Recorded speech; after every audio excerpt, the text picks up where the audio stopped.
If you're going into VCE, it's common to have heaps of questions about how everything works. What is the ATAR? What ATAR scores do you need? What are SACs? How important are they? And what scaling? Does it really matter? Should you choose subjects based on their scaling?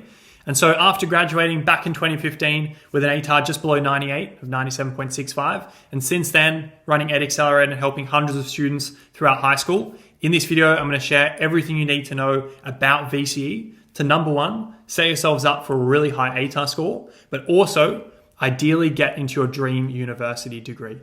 And really the best place to start is, why does the ATAR matter? Why does everyone care about it so much? And is it actually really that important?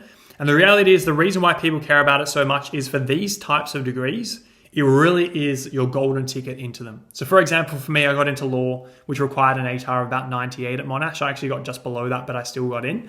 And the interesting thing was, when I applied for law, the only thing they considered was my ATAR score. They didn't ask for anything else. They literally just looked at the ATAR and used that to determine if I got in. And that's the same thing for most of these degrees, like biomed, computer science, commerce, engineering. They literally just look at the ATAR. So if you get the ATAR, you're in. For medicine, it's a bit different. They also look at UCAT and interviews. So the ATAR is just one factor amongst those three, which is a bit different. You still need a high ATAR. You still want 98, 99 to get into medicine. But it's a little bit different to these other degrees. In terms of what ATAR scores you actually need, it does depend on the university. For example, at Monash, law is 98. At Deakin and other universities, it's kind of 99 too. Same thing with biomedicine. At Monash, it's 95. At other universities, you can get in with lower. Computer science, commerce, engineering, it's generally anywhere from 90 to 95 at Monash and Melbourne. And so overall, if you want to get into these degrees, you probably want to be aiming to get an ATAR of at least 90. If you get 95, 98, 99, then you kind of have your choice of most of these degrees generally. In terms of what it actually takes to get a high ATAR score, so if you said like, hey, I want to get into law, I want to get into computer science, which means I need an ATAR of 97, of 98, what does that actually take? How does that get calculated? The main thing is, your ATAR is just a culmination of all the subjects that you study throughout year 11 and year 12. Only the year 12 ones actually count for your ATAR. And for each of those subjects, you'll get a score out of 50. And this score is essentially called a study score. And so you get a study score for each of your subjects. Interesting thing with the study score is it's a ranking. So it's not a percentage. So if you get a study score of 40 out of 50, you might think, does that mean you got 80%? But it actually means you're in the top 8% of students. A 45 means you're in the top 3%. A 50 doesn't mean you got 100%. It means you're in the top 0.03%. Same thing, a 30 is like average. So a 30 means you're in the top 50%. And the way study scores are calculated is they're based on two key things. They're based on your SACs, which is your school assessed coursework, which just means all the tests and assignments you do throughout year 12, but then also your exam. And so it's based on a mixture of these. So that's kind of, we'll go into this in just a second, how much do each one count? But one other key thing is you'll sit 6 subjects generally in year 12. The reason for this is because only 6 can count towards your ATAR score. So even if you did 8, for example, only your top 6 of them would count. And so yes, theoretically you could do 8 and your best 6 would count towards your ATAR and the bottom 2 would drop out. But generally what I found from my experience is every subject takes quite a bit of time, and you would rather do less subjects and do them well rather than do 8, and then you'll just be really, really busy. And so personally what I recommend is just do 6. All of them will count. But that's generally the best way of getting a high ATAR score.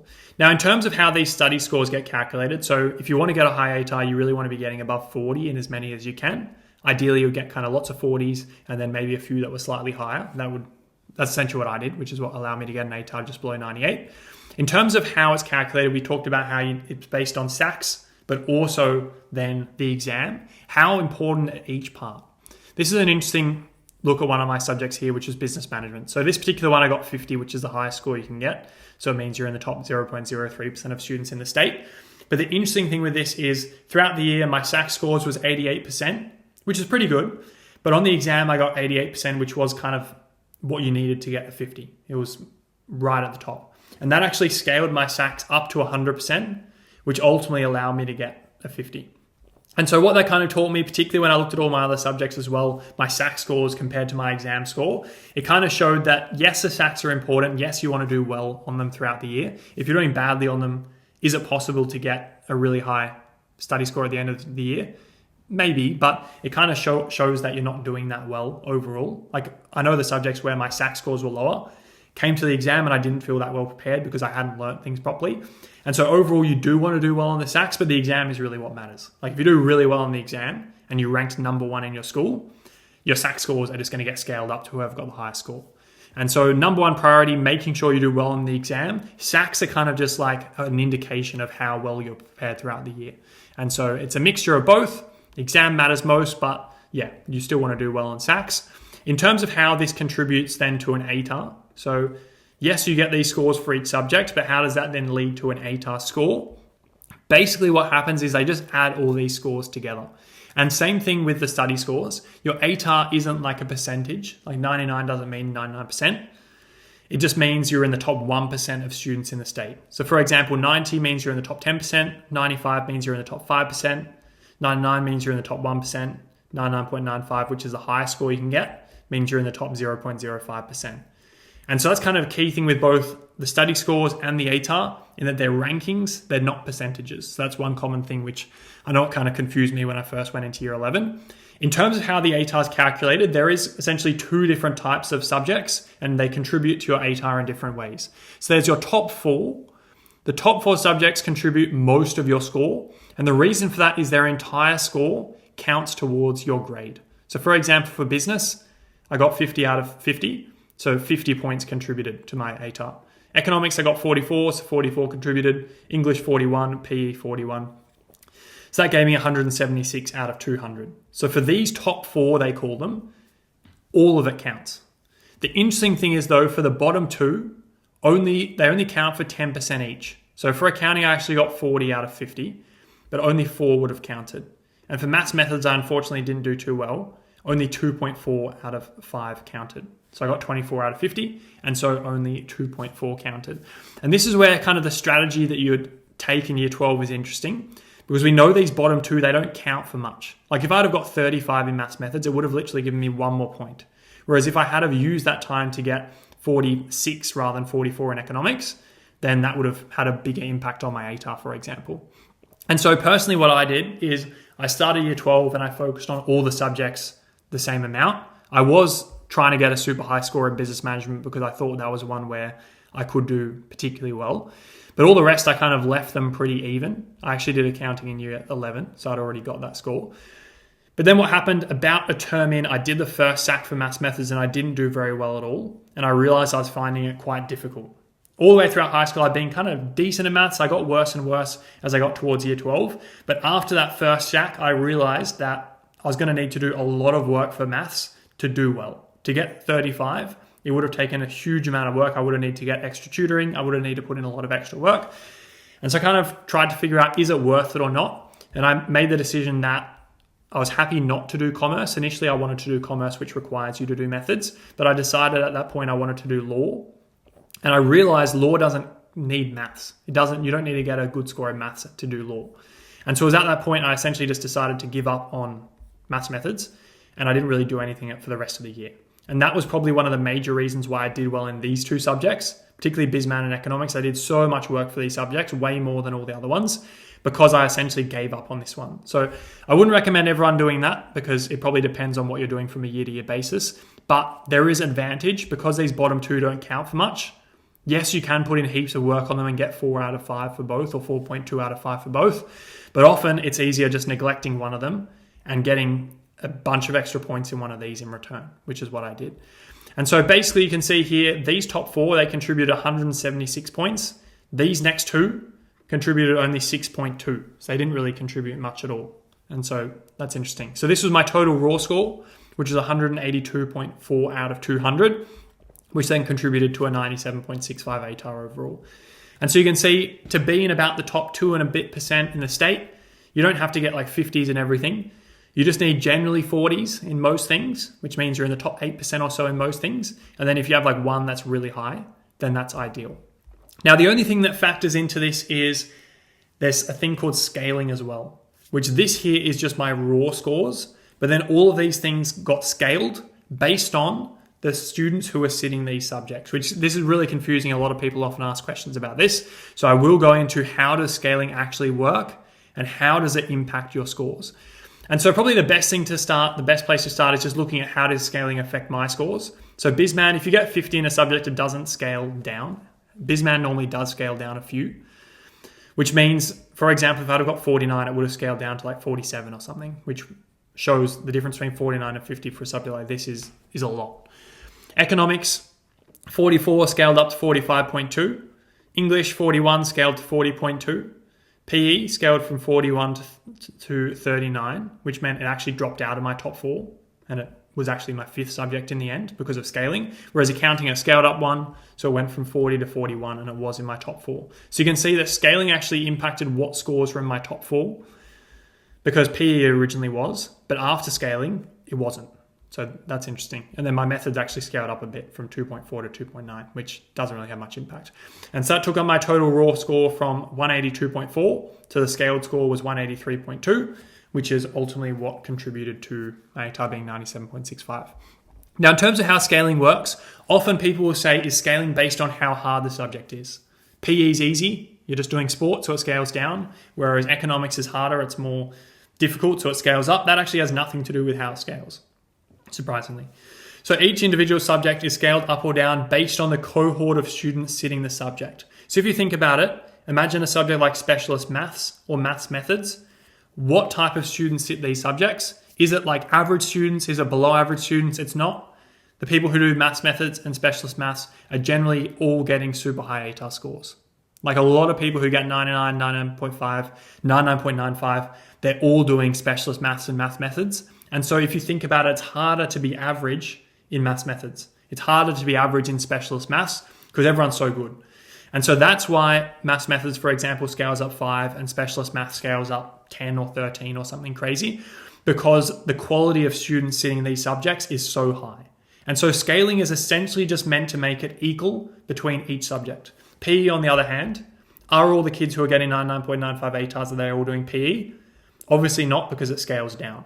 And so PE is a subject where, on average, lower performing students do it. And so it scales down. Same thing with health, same thing with business management, same thing with quite a few subjects. They scale down because, on average, students who perform a little bit below average are doing them. Whereas spec, methods, Latin, for example, these subjects scale up a lot. The only kind of change to this is a lot of languages, they essentially get scaled up an extra amount because the government is trying to prioritize people studying them. For example, French, it scales up a bit anyway, but then it also scales up extra because the government wants people to learn foreign languages. And so that's probably the only sort of change to this. And scaling does mean for some subjects, you can actually get more than 50 with your scaled score. So none of my subjects, that was the case. Maybe methods, but I wasn't anywhere near that, that's for sure. But for spec, for example, you would get above 50, which you can imagine if you want to get an ATAR of 99.95 or 99.9, if you can get 52 in maths methods or 53 in spec, that's going to help you quite a bit. And so probably one thing I'd say is, yes, it is tempting to pick subjects based on their scaling, and you can see, wow, French scales up 10, spec scales up 10. I want to choose those ones, but it's generally not going to really impact it like that, because yes, it's easier to get, you're going to get your spec score scaled up a lot, but you're competing against really smart people. Whereas in health or business management, yes, your score maybe scales down a bit, but you're competing against a lower caliber of student who's getting less high ATAR scores, who isn't getting 98s and 99s as much. And so it kind of equals out to everything. And so for that reason, I'd generally say you probably don't want to be picking your subjects based on scaling that much at all. Now, next question I hear from a lot of people is, what ATAR score do you actually need? So if you want to get into these types of degrees, what do you actually need?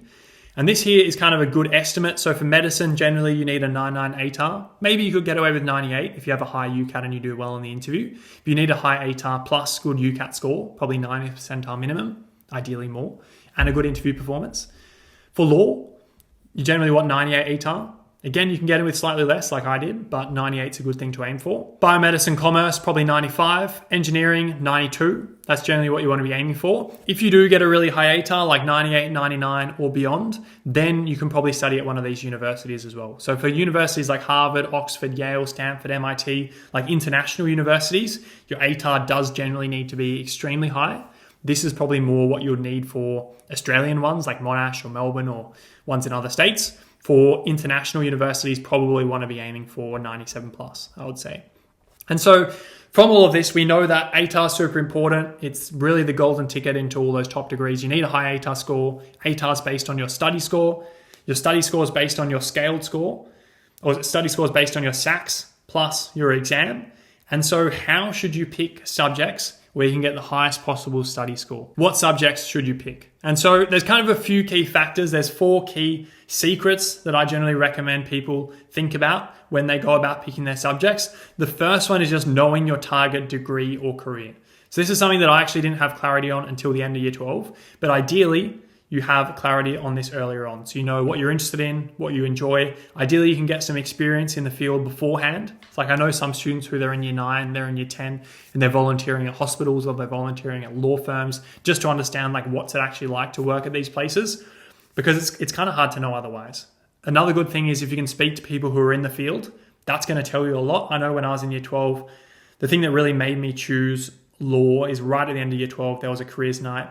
Some lawyers came in, I spoke with them, and it made me interested in it. The reason why this is important though is just because once you know what degree you want to get into, that naturally is going to impact what subjects you need to study. So for example, for me with law, initially I was thinking maybe I wanted to do commerce, which meant I needed to do I needed to do maths methods, and I needed to do well. But once I decided on law, I could give up on maths, for example. So it does have a pretty big impact, which is why secret number 2 is knowing your mandatory subject. So most degrees have some subjects that you must study. These subjects are essentially called prerequisites.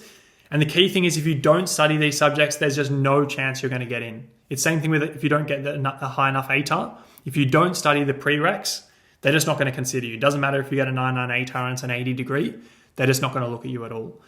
Now, in terms of what subjects are generally prereqs, the good thing is there's not that many. Like you have to study English. If you don't study English, you won't even get an ATAR. A lot of degrees do require you to study either maths methods or spec. So for example, like biomed, computer science, commerce, engineering, you need to do maths. Some have other prereqs. For example, chemistry is a prereq for medicine.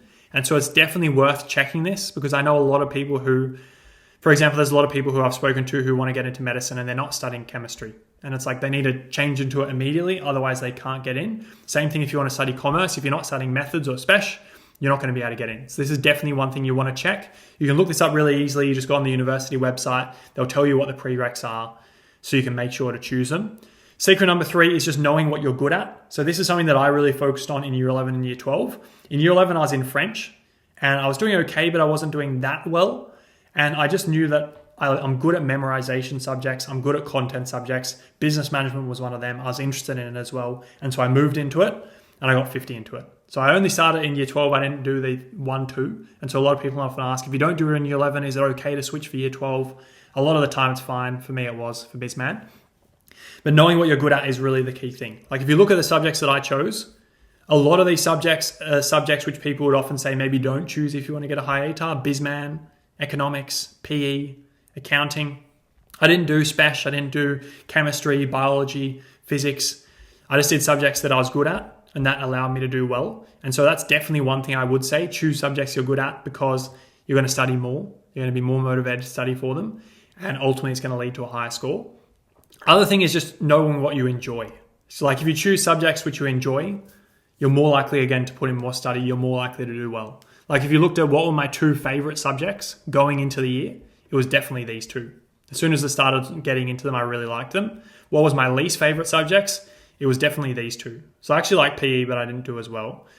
But maths methods and accounting were definitely my least favorite because they were more maths and numbers based, whereas these ones I liked because they were more interesting.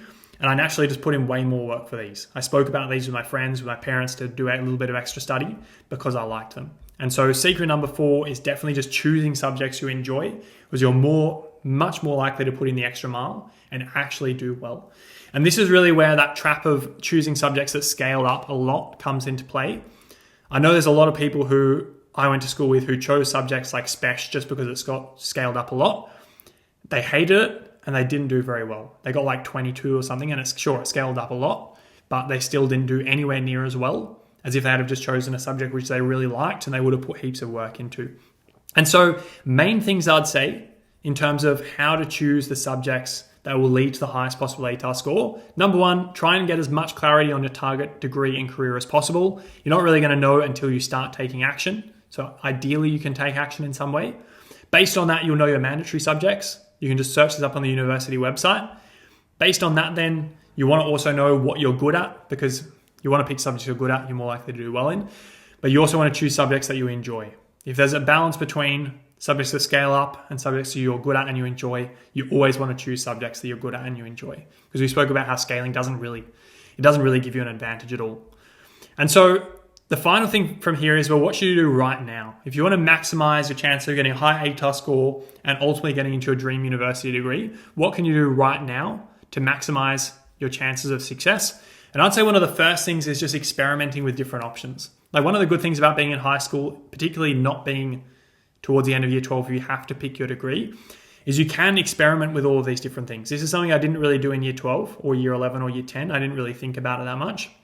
And it meant that when I made the decision to prioritize law at the end of term 1, I was not completely certain of that decision. And it wasn't until the end of year 12 where I was really certain, but I didn't really have any choice by that point because I'd deprioritized maths. But ideally, going into year 12, you kind of know what you're interested in. You know, I like medicine, I like business, I like law. There's something which you're interested in. And then it's motivating to work towards. Because generally the students who get the highest ATAR scores, they're also the ones with the most clarity about what they want. If you know that medicine's definitely for me, I must get in there, then it's motivating to know, okay, I need to get a really high ATAR score. I need to get a really high UCAT. But if you think, like, I don't really know what I want to do, I don't know if I need a 70 ATAR or I need a 99, it's hard to motivate yourself to get a really high ATAR score. So ideally, chatting with people who are in different degrees, who are studying different things and who have those jobs, ideally chat to someone who's 25, 30, who's been in that degree for a while. They'll be able to tell you what it's like.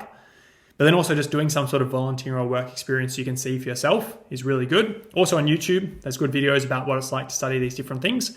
Another thing is just learning how to excel. Because ultimately, if you want to do well, you have to be in like the top 5 to 10% in subjects, which means you need to be better than most people.